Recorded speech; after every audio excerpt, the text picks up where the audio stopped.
Ciao ragazzi, bienvenue à Buonasera Calcio, l'émission qui donne son avis sur l'actualité du football européen 2 fois par semaine. Chaque lundi et chaque jeudi à 20h30, je passe 30 minutes avec vous en direct sur Twitch, mais aussi en podcast à écouter sur toutes les plateformes de streaming. Bonne émission. Bonsoir à tous, bienvenue à Buonasera Calcio, ciao ragazzi.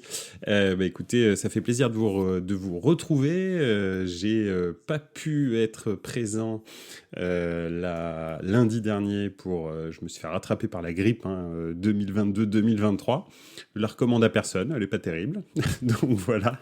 Mais bon, ça va mieux. Donc ce soir, c'est avec plaisir que je vais débriefer avec vous les huitièmes de finale de Champions League qui se sont déroulés mardi et mercredi. Alors ce soir là, il y a en ce moment un match très très intéressant. J'étais en train de regarder les dernières minutes entre Barça et Manchester United, mais ça c'est le barrage de l'Europa League.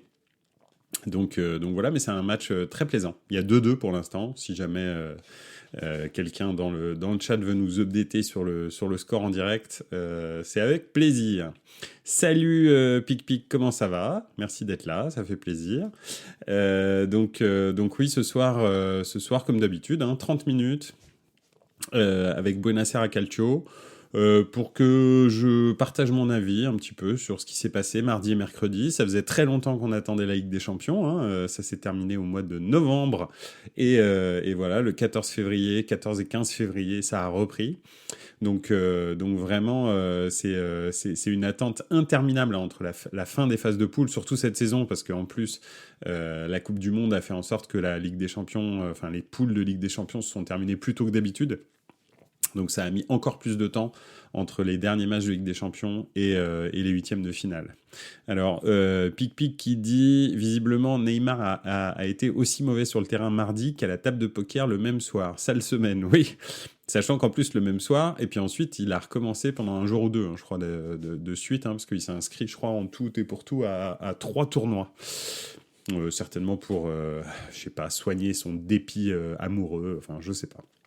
Amoureux sportif. Voilà. Revenons justement, comme vous le voyez, le premier point, ce sera PSG Bayern. Alors bon, qu'est-ce qu'on peut dire de ce match PSG Bayern ce qui est un peu triste, c'est que c'est finalement la situation des notes de la situation du club qui est complètement ubuesque, et on va revenir un petit peu en détail dessus très rapidement, mais je veux dire, en tous les cas, c'est important de comprendre qui tire dans quel sens et pourquoi est-ce que finalement les décisions sont un petit peu prises de façon ubuesque. Donc c'est un petit peu intéressant. Mais si on se base sur le match déjà, avant de comprendre pourquoi est-ce qu'on en est arrivé là, si on se base sur le match, Paris est arrivé en victime expiatoire en disant en gros on n'a pas Mbappé. Ça veut dire que de toute façon, on ne peut strictement rien contre cette équipe du Bayern. Comme si déjà, première chose, le Bayern était l'ogre qui roulait sur tout le monde, de ces dernières saisons, ce qui n'est pas vraiment le cas ces derniers temps. Si vous regardez la Bundesliga, vous savez que finalement ils sont au coude à coude avec le FC Union, que le Borussia Dortmund n'est pas très loin. Et que Francfort non plus n'était pas très loin. Bon là ils se sont un petit peu troués, mais en tous les cas il y a match cette saison. Je crois qu'il y a qu'un seul point d'écart, même c'est sûr, il y a un seul point d'écart entre le FC Union et le Bayern Munich. Donc il y a vraiment match dans le championnat. Ils ont perdu beaucoup de matchs. Ils sont pas du tout vraiment impériaux depuis le début de saison. Donc, il y avait match. Je ne sais pas pourquoi est-ce que Paris a déterminé que sans Mbappé, de toute façon, il ne pouvait pas rivaliser avec le Paris Saint-Germain. Ça, c'est une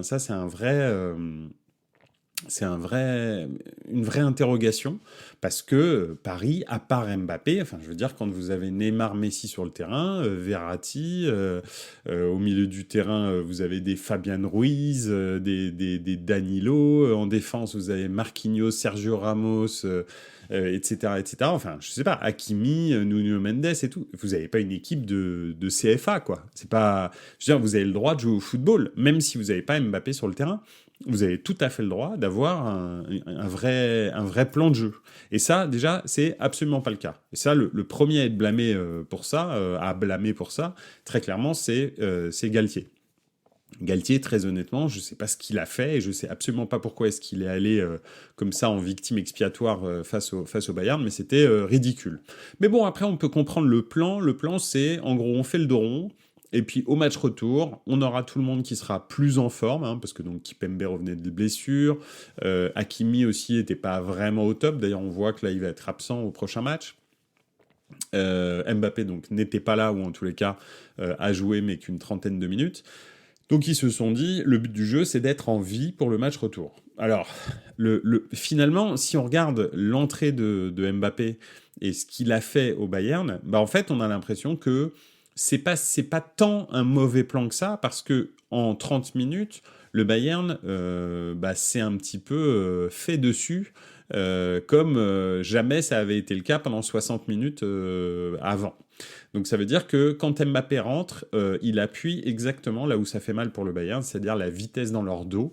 C'est vraiment le gros problème, parce qu'il joue à 3 défenseurs centraux généralement. Alors là, bon, Pavard s'est fait expulser, donc probablement, vu qu'il a plus 3 défenseurs centraux aptes, il va certainement passer à 4 avec 2 latéraux, 2 vrais latéraux et 2 défenseurs centraux seulement. Mais ça change pas que c'est une défense, le Bayern, qui est assez lourde. Et couplé à ça, le fait que Nagelsmann leur demande de jouer très très haut, de toujours faire un pressing très très haut, une récupération du ballon très très haute. Si vous arrivez à faire la différence sur une ou deux passes, derrière, c'est des boulevards pour Mbappé. Donc, effectivement, Mbappé, il appuie là où ça fait mal. C'est des boulevards pour Mbappé, mais aussi pour Nuno Mendes et pour Hakimi. Donc, voilà. Effectivement, finalement, le plan est pas si horrible que ça, mais je trouve ça un petit peu insultant, moi, pour le Paris Saint-Germain, de se dire qu'on ne peut strictement rien faire excepté défendre dans nos 30 mètres et laisser Messi et Neymar devant et voir ce qu'ils peuvent faire ou ce qu'ils peuvent pas faire. Donc voilà. Bon, finalement, ça a été un match que le Bayern n'a pas vraiment... comment dire, ils n'ont pas saisi vraiment toutes les opportunités qui s'offraient à eux, ils n'ont pas voulu appuyer sur l'accélérateur, pas voulu ou pas pu, je pense plus c'est pas pu appuyer sur l'accélérateur. Ils ont eu des occasions, mais c'était pas des occasions folles. D'ailleurs, le but, je pense qu'on peut clairement dire que Donnarumma est quand même pas non plus impérial sur ce but-là, même s'il fait de très très beaux arrêts dans le match. En particulier l'arrêt qu'il fait sur sa ligne, sur la tête de je sais plus qui, mais en tous les cas il y a une très grosse tête et il l'arrête vraiment sur sa ligne, et c'est un très bel arrêt. Mais sur la frappe de Coman, en fait, il est je sais pas, il est pâteau, quoi, parce que ça passe juste à côté de son bras. En théorie, elle est sur lui, il n'y a pas de raison qu'il l'arrête pas, mais bon. Je vais faire un petit point sur les commentaires. Il y a Pic qui nous dit: le commentaire de Mbappé sur le fait de bien manger, bien dormir et l'attitude de Neymar, ça veut dire que les mecs ne s'entendent pas, on est d'accord. On va dire que probablement, effectivement, en tous les cas, Neymar et Mbappé commencent de plus en plus à voir l'un et l'autre que leur façon d'approcher le haut niveau, le très haut niveau et le professionnalisme dans le football est diamétralement opposée. Mbappé a fait des miracles pour réussir à être sur le terrain au moins 30 minutes au match aller. Certainement qu'il a fait des centaines d'heures de soins avec des kinés, qu'il devait dormir tous les soirs à 8h30, etc., etc. Il devait hydrater, prendre des compléments et tout. Et puis à côté, vous voyez effectivement, comme tu le dis, Neymar qui... juste après le match du Paris Saint-Germain, en tous les cas le lendemain, s'inscrit à un tournoi de poker, joue jusqu'à minuit et demi, se retrouve ensuite dans un McDonald's, se fait photographier dans un McDo en train de... avec des potes. Alors je sais pas s'il en a mangé ou pas, parce que la photo ne montre pas qu'il mange quelque chose, mais bon, voilà, je suppose qu'il s'est nourri. Et donc c'est vrai que je sais pas s'ils s'entendent pas, mais je pense que Mbappé a voulu taper un peu du poing sur la table, et coïncidence ou pas, en tous les cas, j'ai pas l'impression que ce soit une coïncidence, mais Neymar, juste derrière, fait exactement l'inverse de ce qu'avait demandé Mbappé à ses coéquipiers, en disant: pour qu'on soit tous en forme dans 3 semaines, il faut qu'on se repose bien, qu'on mange bien et qu'on dorme bien. Bon, voilà, il fait exactement l'inverse le lendemain. Donc je pense effectivement que c'est plus qu'un message subliminal. Je pense que c'est directement, prends ça dans ta face, je fais ce que je veux en dehors de mon des heures d'entraînement, quoi. Donc voilà. Parce que Neymar est toujours à l'entraînement, il est à l'heure et tout, il n'y a pas de problème avec ça. Donc bon, en tous les cas, effectivement, il y a des dissensions dans l'équipe, mais je pense quand même que finalement, si on regarde un petit peu avec un petit peu de recul le match et surtout le match retour. Bon, déjà d'une, il est dans 3 semaines et ça c'est plutôt bien. C'est uniquement pendant les huitièmes de finale que ça existe, ça. Parce que d'habitude c'est toujours 2 semaines. 3 semaines, ça laisse vraiment le temps à tous les blessés de revenir, à d'autres aussi de se blesser, peut-être. Enfin, je le souhaite pas pour le Paris Saint-Germain, mais effectivement, l'équipe qui sera en face du Bayern à Munich le 8 mars sera une équipe complètement différente et probablement avec un Mbappé qui sera à 100%. Donc s'il est à 100%, vu ce qu'il a fait, alors qu'il était à, on va dire, peut-être 60-70% de ses capacités pendant 30 minutes, 100% pendant 90 minutes, ça risque d'être un petit peu long pour le Bayern. Donc faut voir, Mbappé en ce moment est, à mon sens, au sommet de sa carrière, et je pense qu'il va le maintenir comme ça pendant 4-5 ans encore. Donc il est capable, et on l'a vu pendant la finale de Coupe du Monde par exemple, il est capable tout d'un coup de faire basculer une partie tout seul, s'il a envie de le faire. Il a besoin de personne. En gros, il prend la balle et il dit c'est moi qui mets fin au game, et il le fait en fait. Donc voilà, donc ça c'est presque passé pendant la finale de Coupe du Monde. Je pense que contre le Bayern, ils peuvent le faire. Maintenant, je dis toujours quand même que, on va dire que le Bayern a 60% de chances de se qualifier maintenant, et Paris n'a que 40% de chances de se qualifier. Il faut quand même aller gagner 2-0 à l'Allianz Arena ou 3-1, c'est quand même un gros score à mettre au Bayern à l'extérieur. Donc ça arrive très très rarement que le Bayern même perde à domicile. Donc les battre 2-0 ou 3-1, c'est quand même la grosse cote. Mais bon. Un petit point dans les commentaires, il y a toujours des égos dans une équipe, mais il y a aussi la prise de tête avec Campos. C'est fou comme ce club gère ses joueurs. T'as l'impression que ça n'arrive qu'à Paris. Merci beaucoup pour la perche que tu me tends, Pic. Pourquoi ? Parce que justement, au début de mon propos, je vous ai dit, on va essayer de comprendre comment est-ce qu'on en est arrivé là. Parce qu'au sein du club, il y a plusieurs stratégies qui s'opposent et qui ne sont pas les mêmes que l'on soit au sommet du club, à la direction sportive du club, au niveau des entraîneurs ou au niveau des joueurs. Et c'est ça le gros souci avec le Paris Saint-Germain. On sait très bien que donc au sommet du club, ce qui les intéresse le plus, c'est la représentativité, la représentation que le Paris Saint-Germain apporte au Qatar. Donc c'est ça le plus important. Donc tout ce qui brille est bien pour qu'on existe dans la communauté internationale. Ça c'est l'émir. L'émir, c'est sa philosophie. En gros, c'est même plus important que de gagner quoi que ce soit avec le Paris Saint-Germain. Tant que Paris est une marque reconnue, qu'on sait que ça appartient au Qatar, que voilà, ces stars ont brillé pendant la Coupe du Monde qui se passait au Qatar, etc. C'est ça le plus important. La Ligue des Champions, c'est accessoire. Ensuite arrive Campos. Campos, son credo, on le sait, lui, il faut savoir qu'il a une double casquette. Il est aussi conseiller sportif du Celta Vigo, par exemple. Donc c'est vraiment très très particulier d'avoir une sorte de directeur sportif, parce qu'il n'est pas officiellement directeur sportif, du Paris Saint-Germain, qui, en plus de ça, est conseiller sportif pour un autre club, et en plus de ça, a une société de trading de joueurs, ce qui fait que probablement qu'il l'utilise d'ailleurs pour transférer des joueurs au Paris Saint-Germain. Donc en gros, le mantra de Campos, lui, c'est je veux faire venir le plus de joueurs inconnus au Paris Saint-Germain.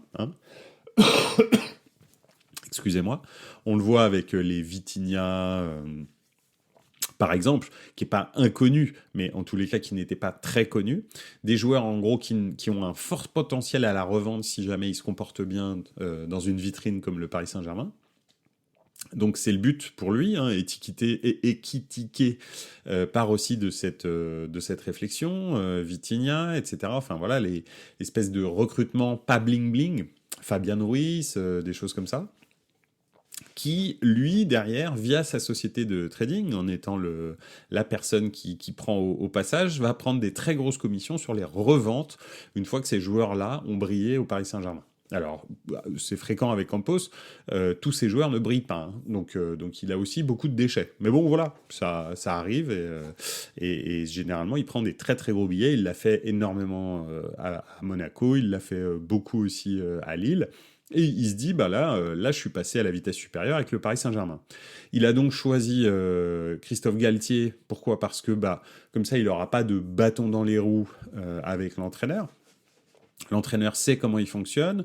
Quand Campos dit je prends ce joueur, c'est ce joueur qu'il a, et c'est tout. Et Christophe Galtier fait avec ce qu'il a, en fonction de ce que Campos lui met à disposition. Et c'est comme ça que ça a fonctionné à Lille. C'est pour ça qu'il a pris Galtier. Donc ça, lui, c'est son objectif au Paris Saint-Germain. De l'autre côté, le truc, c'est que les joueurs, en tous les cas, en l'occurrence Kylian Mbappé, lui, son objectif, c'est de gagner la Ligue des Champions avec le Paris Saint-Germain. Et il voit bien qu'avec l'entraîneur qu'il a, les recrutements qu'il y a eu au Mercato, la direction, mais quand je dis la direction, c'est vraiment les propriétaires du club qui veulent re-signer Messi, qui ont prolongé Neymar jusqu'en 2027, etc., avec leurs propres priorités. En fait, il y a 3 courants de pensée, on va dire, au Paris Saint-Germain, et ce qui fait qu'on en arrive avec un entraîneur qui est pas compétent, à mon avis, pour ces tours de 8e de finale de Ligue des Champions, qui nous sort une tactique qui est vraiment insultante, même pour le Paris Saint-Germain en 8e de finale de Ligue des Champions, alors qu'ils ont quand même une équipe raisonnable. Tu peux quand même jouer au football avec l'équipe qu'ils ont, même s'il n'y a pas Mbappé dedans, faut arrêter. Mais le Paris Saint-Germain n'a jamais joué au football depuis que Christophe Galtier est entraîneur. C'est une équipe du néant tactique, en fait, hein. C'est donner la balle à Kiki et on verra bien ce qui se passe. Donc voilà, c'est assez compliqué, et c'est pour ça qu'on en arrive à cette situation où Paris se présente en victime expiatoire face au Bayern, parce que son entraîneur n'est pas du tout un entraîneur pour gagner la Ligue des Champions, c'est juste un entraîneur pour permettre à Campos de faire ce qu'il veut dans le recrutement, parce que c'est sûr que si vous lui mettez un entraîneur comme Tuchel ou Ancelotti, Campos, il peut pas faire ce qu'il veut dans les recrutements. Il est obligé de suivre un petit peu son entraîneur. Donc voilà, et puis à côté de ça, vous avez la direction qui, eux, tout ce qu'ils veulent, c'est que ça brille, donc de toute façon, on peut re-signer Messi, on va re-signer Messi, alors que tout le monde sait que ça sert strictement à rien de re-signer Messi, et encore plus de prolonger Neymar jusqu'en 2027. Mais bon. Voilà un petit peu la situation du PSG Bayern. Ça change pas que le plan n'a pas complètement échoué, et que je pense que le PSG a encore 40% de chance de se qualifier, mais il faudra un très très grand Kylian Mbappé au match retour. Mais c'est faisable parce que le Bayern n'est pas du tout impérial, et je pense qu'il y a une ouverture. Donc ça, c'était pour le PSG Bayern qu'on a plus ou moins tous vu, je pense. Le deuxième point, c'était les clubs anglais. Il y avait quand même 2 clubs anglais sur 4 huitièmes de finale, et surprise aux surprises, alors qu'on n'arrête pas de dire que les Anglais dominent le football européen, etc., etc. En tous les cas, économiquement, aux surprises, les 2 clubs anglais ont perdu. Donc c'est vrai que si on regarde bien quand même, il y a deux physionomies de matchs qui sont vraiment différentes. Je pense que le match contre Dortmund aurait pu se terminer, même aurait dû se terminer par un match nul pour Chelsea, parce que Chelsea a eu clairement les meilleures occasions. Dortmund marque sur un contre, sur un corner, avec un but assez spectaculaire de Adeyemi. Je ne sais pas si vous l'avez vu, mais il a mis la 7e vitesse sur le contre. Enzo Fernandez s'en souvient encore, hein, voilà. Donc voilà, mais finalement, Chelsea a eu énormément d'occasions. Ils ont eu des transversales, ils ont eu des poteaux, ils ont eu énormément de tirs dangereux. Donc je pense qu'un match nul aurait été plus juste que la victoire de Dortmund. Mais bon, écoutez, c'est quand même bien. Dortmund l'a pas volé. Ils ont fait beaucoup de tirs eux aussi, hein. Ils ont fait même autant de tirs, je crois, que Chelsea. Donc non, c'était plutôt un match, en tous les cas, très agréable à voir. Un match plutôt ouvert. 2 équipes qui ne fermaient pas le jeu. Et c'est vrai que Chelsea, avec ses 12 000 recrues, parce que là, il y avait Joao Félix Mudryk, qui c'est qu'il y avait, il y avait Reece James qui était revenu et ça se voit, vraiment, ça leur donne quand même un petit peu de stabilité. Sur l'aile droite, donc voilà, mais c'est pas, il a pas trouvé encore Graham Potter j'allais dire Harry Potter, mais non, Graham Potter l'équilibre pour faire jouer toutes ces recrues ensemble. En même temps, c'est impossible de toutes les faire jouer ensemble, parce qu'il y en a beaucoup trop, il y en a beaucoup plus que 11, donc il peut pas tous les faire jouer.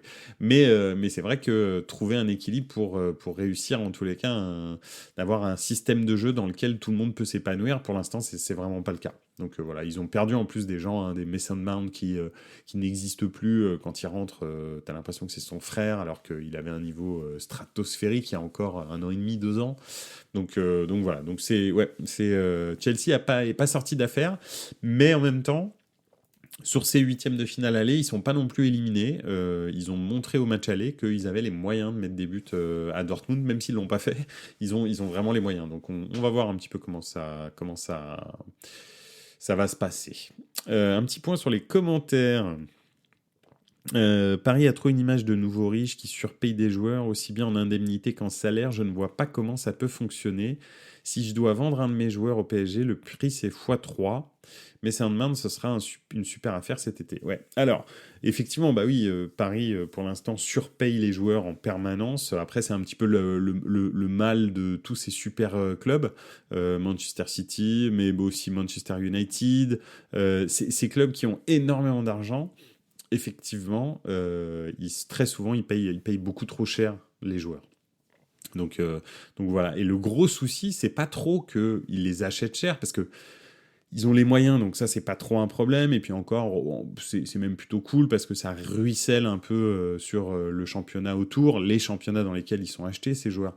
Le truc, c'est que derrière, ils peuvent pas s'en débarrasser. C'est surtout ça, c'est que les salaires auxquels ils les font signer, parce que pour que tu aies envie d'aller jouer au Paris Saint-Germain, en fait, il te faut un peu plus que lorsque, je sais pas, on va dire Arsenal ou Chelsea t'appelle. Pourquoi pas? Parce que t'es en première ligue, parce que t'es à Londres, parce que t'es dans un club historique, parce que il y a 2 ans, ce club-là, enfin je parle de Chelsea, ce club-là gagnait la Ligue des Champions. Donc c'est quelque chose où tu te dis, signer à Chelsea, oui, alors Chelsea en ce moment surpaye ses joueurs, mais c'est quand même plus facile. En tous les cas, Chelsea n'est pas obligé de donner les salaires que donne le Paris Saint-Germain ou Manchester City, par exemple. Donc voilà. Et après, derrière, ils ont beaucoup de mal à s'en débarrasser. Ouais, la légende raconte que Ressé est encore payé par le PSG. Oui, absolument. C'est très probable. Il doit être DJ, je sais pas où, lui encore, là, mais bon, voilà. Donc voilà. Ça, c'était le premier match, donc Dortmund-Chelsea. Et puis, il y avait l'autre match, Milan-Tottenham. Et là, c'était une physionomie vraiment différente parce que Tottenham a été, on va dire, quasi inoffensif. Ils ont pas eu d'occasion franche, on va dire. Il y a eu des tirs qui ont été cadrés, mais c'était pas des tirs vraiment dangereux. C'était des déviations de la tête, très lointaines, des choses comme ça. Mais il y a pas eu de vraie occasion où tu as pu te dire, ouh là là, Milan est passé proche de prendre un but. Donc Tatarusanu d'ailleurs a été très rassurant, bizarrement, ça fait 2 matchs qu'il est très rassurant, donc pourvu que ça dure. Et puis Milan a réussi à faire un deuxième clean sheet d'affilée, ce qui n'était pas arrivé depuis très très longtemps, mais alors en particulier depuis la reprise du mois de janvier, hein, vu que Milan était l'équipe qui avait encaissé le plus de buts depuis le début de 2023, je crois, avec 18 buts en 6 matchs ou un truc comme ça. Donc là, ça fait 2 matchs d'affilée que Milan n'encaisse pas de but. Il marque très très vite dans le match, donc ça aussi ça simplifie un petit peu les choses, hein, parce que vu que Tottenham déteste faire le jeu, déteste avoir la balle, c'est plutôt une équipe de contre, en fait ça a cassé un petit peu leur dynamique. Donc vraiment un très bon match en tous les cas, avec énormément d'engagement, et effectivement comme dit Pic, Giuseppe Meazza était en feu. Alors non, pas Giuseppe Meazza, parce que donc c'était San Siro hier, mais oui, San Siro était en feu, vraiment.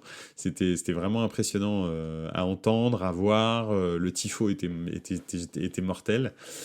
Donc voilà, donc ouais, non, c'était un très très beau match. Un Milan qui fait plaisir parce que énormément d'engagement, énormément d'intensité. Et Tottenham un petit peu dans ses travers, c'est-à-dire vraiment, s'ils n'ont pas des boulevards de contre, en fait, ils ont absolument aucune idée euh, de quoi faire avec la balle, en fait. Et c'est très symptomatique si on regarde, ils ont battu Manchester City, parce que Manchester City leur impose de jouer exactement de la manière dont ils adorent jouer, c'est-à-dire se faire dominer et contrer dès qu'ils ont une occasion. Et puis, juste derrière, ils perdent, je crois, contre Everton, il me semble. Everton qui est 18e de Première Ligue. Et ils prennent un très gros carton, vu qu'ils prennent 4-1. Donc c'est exactement ça, en fait. Et là, bah, ils croisent un Milan qui est malade, hein, qui est dans une phase très très compliquée de sa saison, qui est en train de se redresser, mais enfin quand même. Et en fait, à partir du moment où ils prennent le but, c'est terminé, en fait. Vous les voyez plus, et il se passe plus rien, en fait. Et ils savent absolument pas quoi faire avec le ballon. Et puis, si Kane est bien muselé, comme ça a été le cas hier, et là, chapeau à Malik Thio, qui est une nouvelle recrue du Milan, enfin, en tous les cas, qui a été recruté au mois de septembre dernier, mais qui commence, on va dire, sa carrière à Milan, là, depuis 2-3 matchs, vraiment comme titulaire. Il a fait un match stratosphérique, il a éteint Son, Kane et Kulusevski. Et puis Simon Kjær en tête-à-tête avec Kane aussi. Quand c'était Patio, c'était Kane, et c'était Kjær. Et ils ont éteint complètement Harry Kane, qui essayait de décrocher, mais en fait, plus il essayait de décrocher, plus en fait, soit Thio, soit Kjær allaient le chercher au milieu du terrain. Et il n'arrivait jamais à pouvoir contrôler un ballon de façon correcte. Et ça a été un petit peu la clé du match. Donc voilà, ça plus un Théo Hernandez retrouvé, un Leao qui a fait énormément de dégâts dès qu'il avait la balle, et puis un Olivier Giroud qui a fait un match absolument mais incroyable. Vraiment, alors les gens qui regardent le football avec des stats et qui se disent oui, il a pas marqué, il a pas fait de passe décisive, bah en fait le foot c'est pas que ça. Le foot c'est aussi comblé, c'est de temps en temps la retrouver latérale, il crée des espaces sur le but, bah, c'est lui qui aspire des défenseurs qui permettent à Brahim Diaz de frapper et de marquer. Donc voilà, effectivement une très très très grosse partition d'Olivier Giroud aussi hier. Donc voilà, ça va être très très serré au Tottenham Hotspur Stadium le match retour. Mais un truc qui est bien, c'est que bah, Milan est encore en vie. Et ça, avant le match, vu les prestations catastrophiques depuis le début janvier, bah, c'était pas gagné. Il y avait quand même de très bonnes chances que Milan prenne une dérouillée sévère. Donc c'est pas le cas.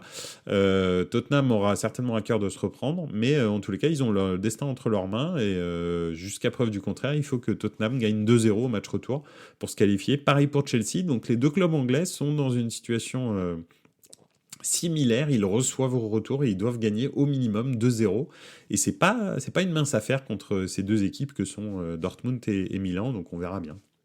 Et enfin, donc ça c'était pour les deux clubs anglais qui ont perdu. On va voir, hein, on va voir. Il reste Liverpool, il reste bien sûr Manchester City.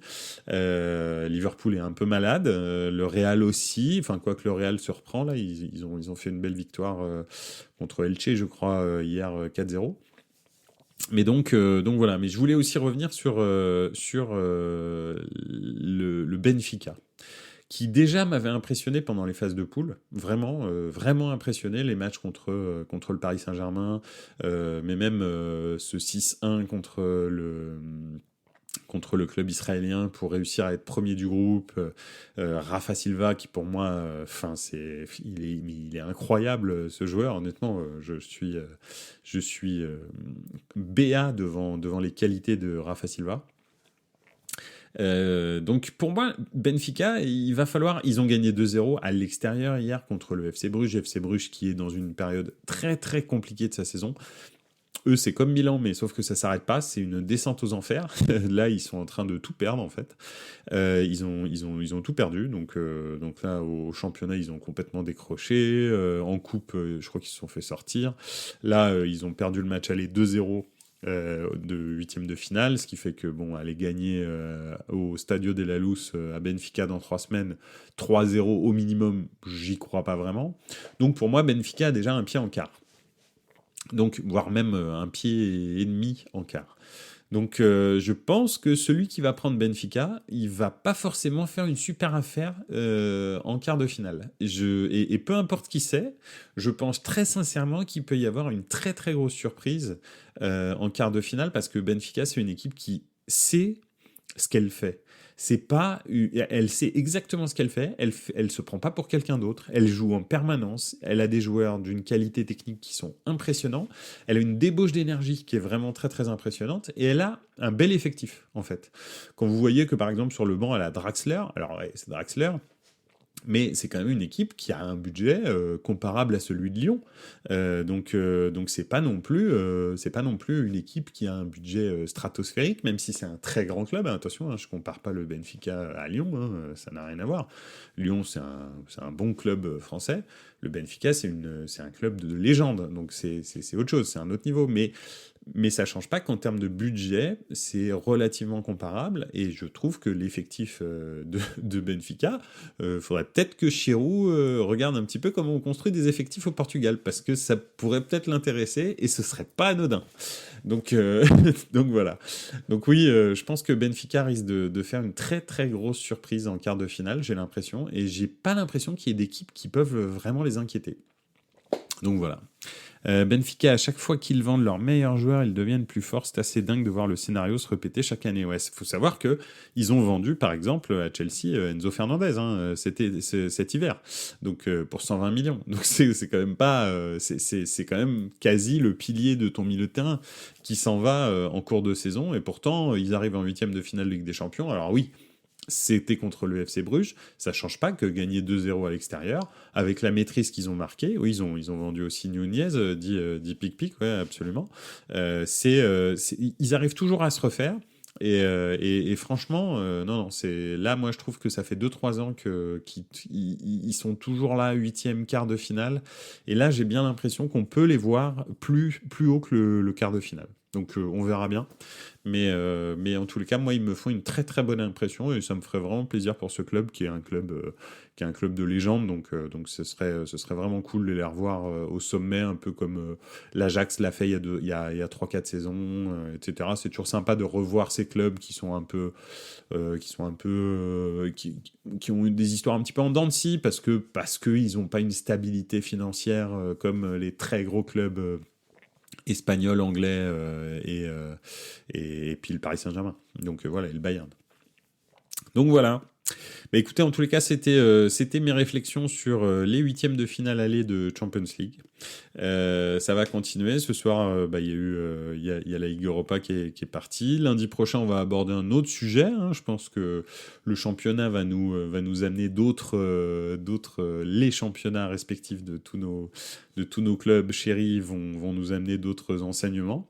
Donc voilà, on verra bien comment ça va se passer. Mais ça a été encore une fois un plaisir de partager mes pensées avec vous. Je vous souhaite une excellente soirée. N'hésitez pas à vous abonner à la 93e, à Buonasera Calcio sur Twitter, sur